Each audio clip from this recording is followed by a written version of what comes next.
So we're going to be talking about downbeat nystagmus. There's another video on just nystagmus in general, but because downbeat is so particular, I think it's worth a video of its own. So as you know, the nystagmus is named for the fast phase. So even though the slow phase is the pathologic phase and we have a slow updrift of the eye, the nystagmus is named for the fast corrective saccade to correct for the slow updrift. And so this is downbeat nystagmus. It's usually worse in lateral gaze, and so you can record that as more arrows. And it's usually worse in down gaze, and that's called Alexander's law, where the fast phase direction makes the nystagmus worse. And they're usually a null position where they have less or even no nystagmus, and sometimes it's an up gaze, or if you're lucky, it's in primary position.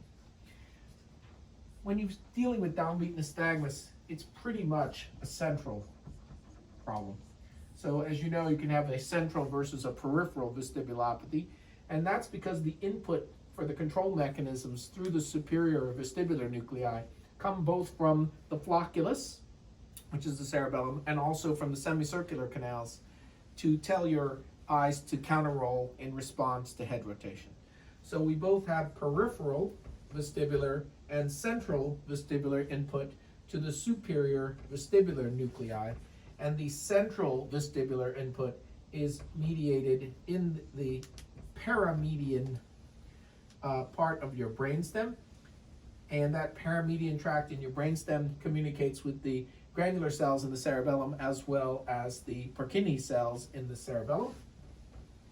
And then that central input goes into the superior vestibular nuclei, and there's peripheral vestibular semicircular canal input to the superior vestibular nuclei. And those vestibular nuclei talk to the superior rectus muscle, and for vertical gaze, the inferior rectus muscle as well. And so that input causes a slow updrift of the eye, which requires a fast phased corrective saccade down.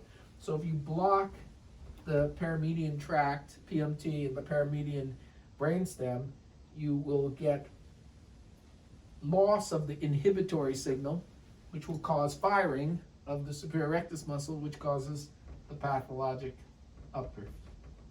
And that requires the downbeat to correct it. So once you've made the diagnosis of a central vestibulopathy related downbeat nystagmus, we're going to try and work it up. Obviously, you're going to be imaging the brainstem here, preferably MRI scan, head, and gadolinium contrast material. If the MRI scan is negative, then we're going to look for the usual suspects as well as the unusual suspects, the laboratory studies, the easy things, the things we can't see on MRI. We can't see vitamins, so we're going to be checking B12, for example. And we're going to check the minerals. Magnesium is the one we're going to be looking for, hypomagnesium.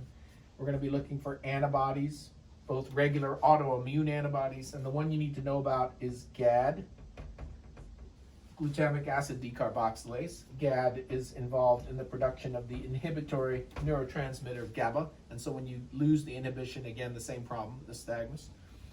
And we have paraneoplastic antibodies. Those are associated with a cancer somewhere. And then there are other autoimmune antibodies that could do this. The usual suspects, of course, syphilis. You always have to do syphilis serology in those patients. And then the routine types of laboratory studies, because we're looking for an infectious, inflammatory, demyelinating, or ischemic lesion here in the paramedian brainstem. So, in summary, downbeat nystagmus, fast phase down. If it's in primary, you should be thinking about central, not peripheral vestibulopathies. Lesion is normally in the central input from the flocculus at the cerebellum. The most common structural lesion we see in this location is the Arnold-Chiari malformation. So it localizes to the cervicomedullary junction. And once you've made the determination that it's downbeat, we're going to image the patient, looking at the brainstem and cerebellum. We're going to do the laboratory studies, but especially the antibodies, anti-GAD, other antibodies, autoimmune, paraneoplastic, magnesium, the vitamins, and the usual suspects.